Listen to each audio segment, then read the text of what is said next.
Welcome, my friend, to the Phillip Mason Show, where we free our minds from ignorance, anxiety, and overwhelm of too much information, transforming ourselves into people of virtue, intelligence, and wisdom. Welcome, my friend. I am so glad that you're here. I'm excited to spend some time with you. And we're going to talk a little bit today about cultivating wisdom. Of course, that's the main focus of our channel here. But we're going to talk a little bit about humility, and that being one of the first steps to success in developing wisdom is that humility. So I'm just going to start off by reading a section here from Proverbs. So Proverbs 3, starting in verse 12. So this is talking about wisdom, and of course Proverbs is filled with wisdom that one can implement into their lives. But this is what it says. For whom the Lord loveth, he correcteth, even as the father the son, in whom he delighteth. Happy is the man that findeth wisdom, and the man that getteth understanding.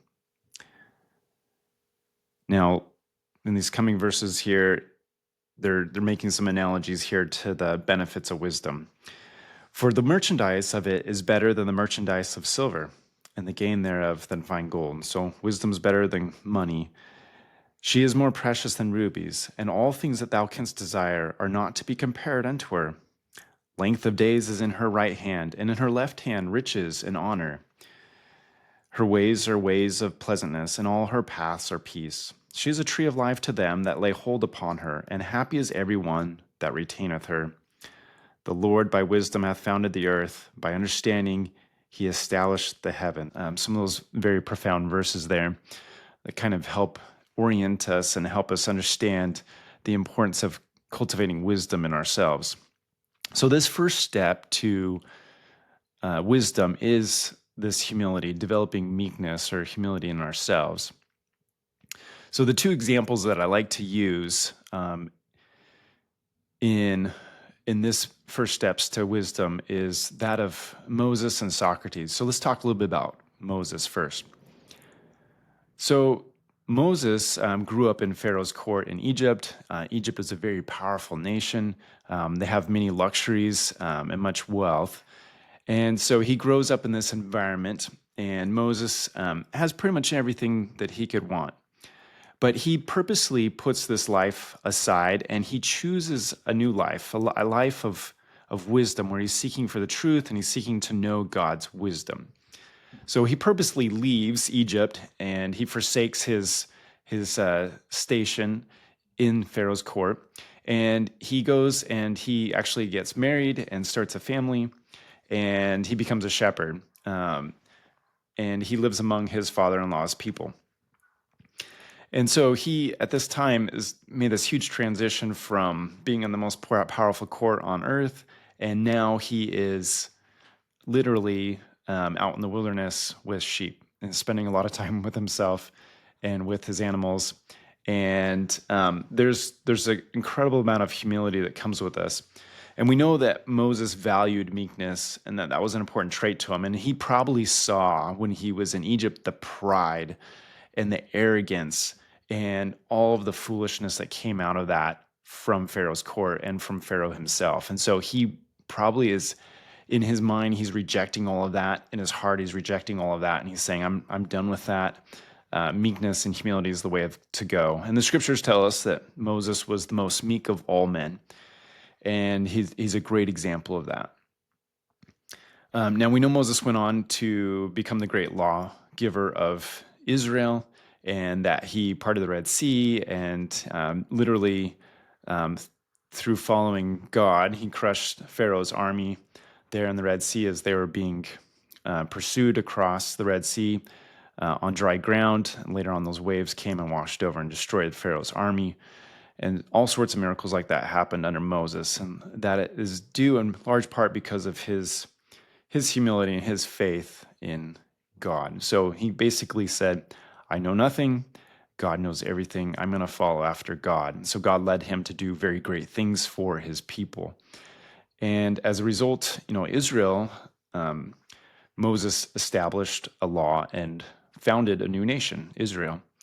And under that nation, under future generations, particularly under David and Solomon, Israel became the most powerful nation on earth, or one of the most powerful nations on earth, and did amazing things. So Moses is a great example of humility and meekness.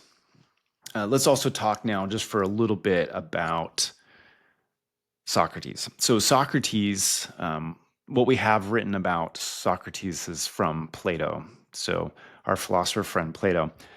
And so Plato records in his work, The Apology, where Socrates is defending himself to the people of Athens. They've accused him, or certain people have accused him of corrupting the youth. Now, Socrates is a really great example of someone who is also professes humility and seeks after it. So, particularly in an intellectual sense, he admitted that he knew nothing. Yet his whole quest in life was to know the truth and to gain wisdom.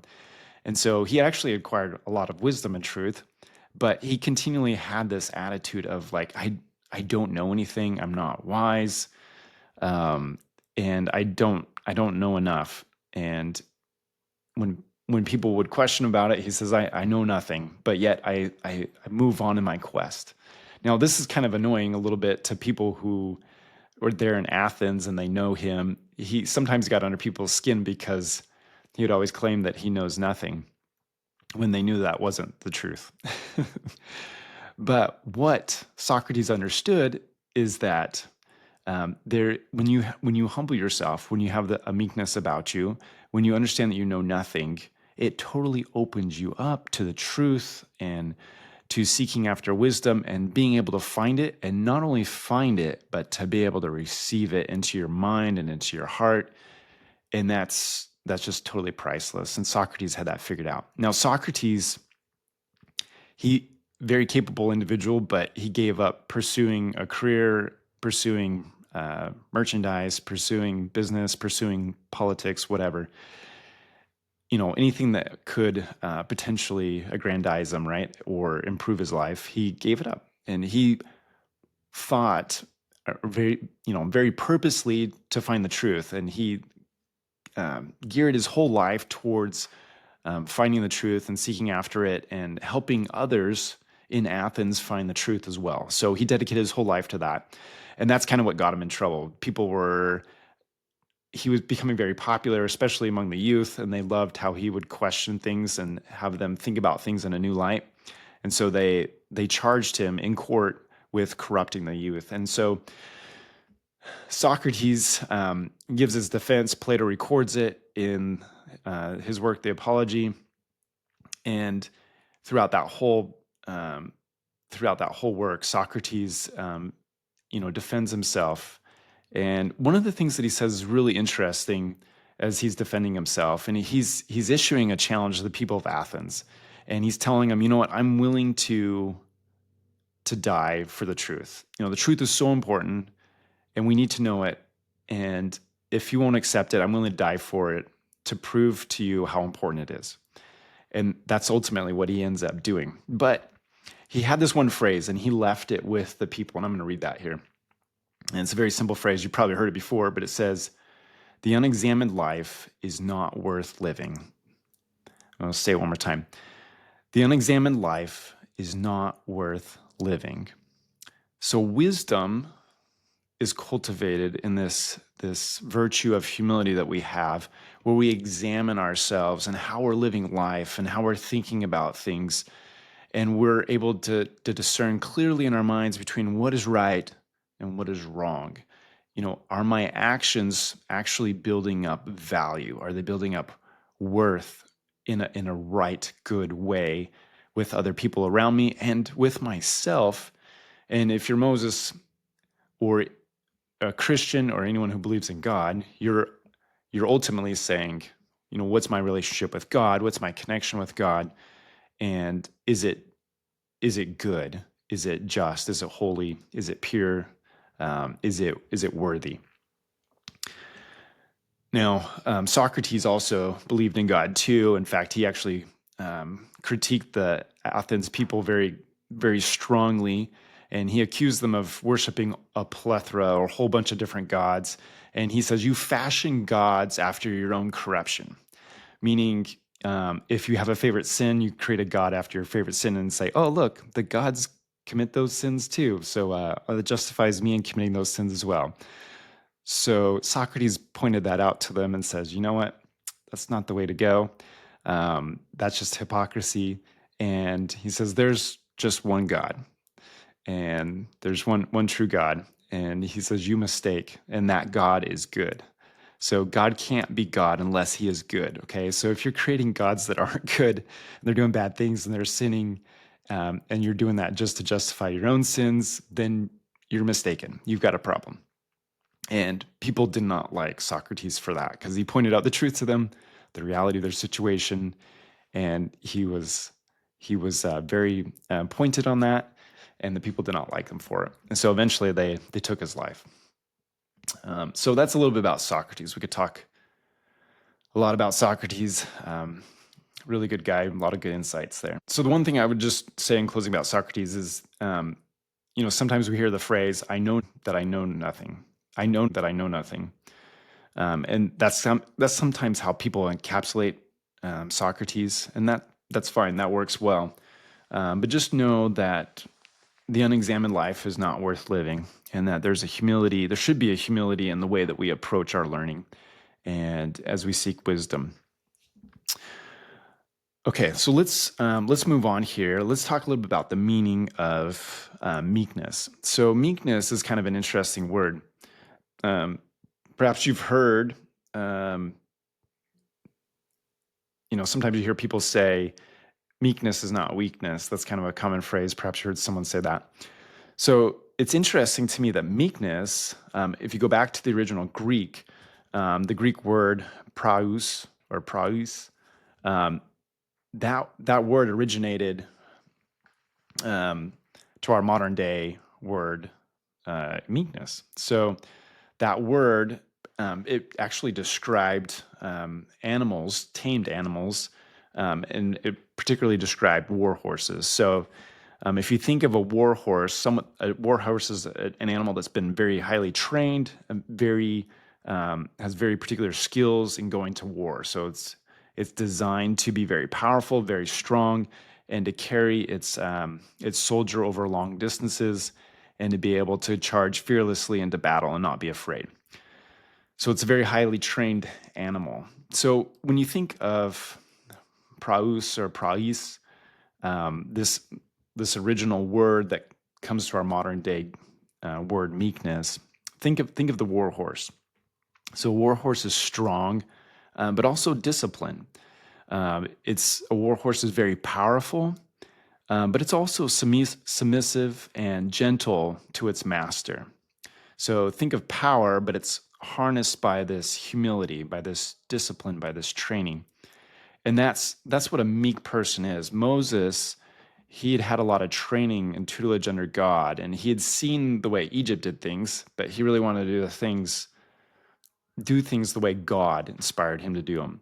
And so there was a humility in having a master that would show him the truth and walk in wisdom's paths, and not just after the path of lust or greed or power, just for power's sake, but to do things for the good of oneself and also humanity and one's family. So there's a big difference there. So praus is that original word from the Greek that comes to us in our modern word, meek or meekness. So very interesting. So we're going to keep that in mind as we go into this next example here. I want to talk a little bit about a modern day example from Sam Walton, who founded Walmart. And Sam Walton's a very interesting person in my estimation. He was a very, in my judgment, he was a very wise man. He did a lot of things that were very meek and humble, and he always seemed to kind of keep his head on straight, even though he had a lot of fame and a lot of wealth later on in life. He'd also been through a lot of hard times. He'd been through World War II. He had raised a family.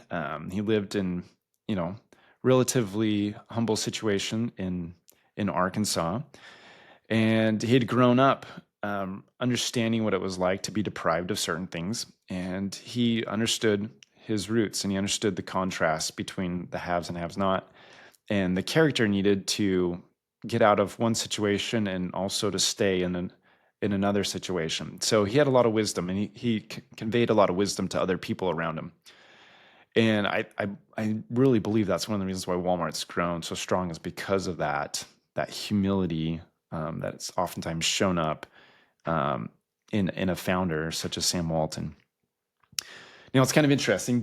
He has an autobiography. It's called Sam Walton, Made in America. But there's a quote from Sam Walton in here. I'm just going to read it to you. So he says, he's talking about his Walmart journey. He says, "It is a story about entrepreneurship and risk and hard work and knowing where you want to go and being willing to do what it takes to get you there. And it's a story about believing in your idea even when maybe some other folks don't, and about sticking to your guns." So that's a direct quote from Sam Walton. It's a great one. And that's kind of the ethos that he brought to Walmart, and it's kind of inspired Walmart ever since. Now, regardless of whether you like Walmart or not, or whether you shop there or not, that's beside the point. But it took a very humble, a very wise man to be able to build an enterprise such as Walmart and be able to keep things going in the right direction. Now, it's interesting to me, the current CEO of Walmart is Doug McMillon, and he's actually recently announced that he's going to be retiring. But for many years, Doug McMillon has actually been teaching employees about this concept. So, this quote from Sam Walton says, and being willing to do what it takes to get there. And, sometimes, it's a common business mantra to say, I'm going to do whatever it takes, to get this business started. I'm going to do whatever it takes to please the customer. And, the CEO, Doug McMillon, he's been teaching his employees at Walmart that we need to do the right thing, and we need to do it within the framework of our efforts here at Walmart. So doing the right thing, being ethical, doing what's right is the framework for our efforts here at Walmart. So we may do whatever it takes to get the job done, but we don't do it in an unrighteous or an unethical or an immoral way. We're going to be honest, we're going to be truthful, and we're going to have honor in the way we conduct ourselves.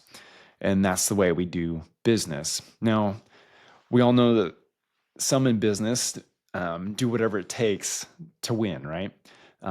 They beg, they steal, they borrow, whatever it is, they're dishonest. There's corruption, there's lying, cheating, stealing, so on and so forth, right? But that's really what Walmart has been trying to avoid, and, maintaining that company culture so that everybody knows you do the right thing. And that's the framework for, you're going to work hard and you're going to do whatever it takes, but it's within the framework of being ethical and doing good. So I think this is a good example of meekness and of humility. And I think Doug McMillon, from as far as I can tell, he seems to be a very humble guy. And I think that's why he's done very well. He started out in an hourly position at Walmart, working in the stores and working his way up. So the guy has a certain degree of humility about him that just attracts people to him. And, if you met him, you would just think he was a normal person, right? You wouldn't realize he was one of the most powerful CEOs in the world, and one of the most highly paid. But you would recognize that there's a certain amount of humility in this man. And I believe that his teaching his employees that, yes, we are willing to do whatever it takes to succeed as a company, but we will do it in an honest and ethical manner, I think is a very strong piece of wisdom from Doug McMillon. So I think this is a really great example. Okay, great. A little bit about first steps to wisdom and the need for humility and meekness in our lives. I hope this has been helpful. I've really enjoyed just kind of talking about this. And perhaps you've had some thoughts on this topic yourself. And I would just encourage you to go to your journal or wherever you keep notes and just write down some of your thoughts after watching this video. and perhaps some of the things that you want to do personally to help improve your life, help improve your humility, your wisdom as you go about your daily life. Thank you so much for being here with me today. I'm Phillip Mason, and this is the Phillip Mason Show. It's been a delight to be with you today, my friend.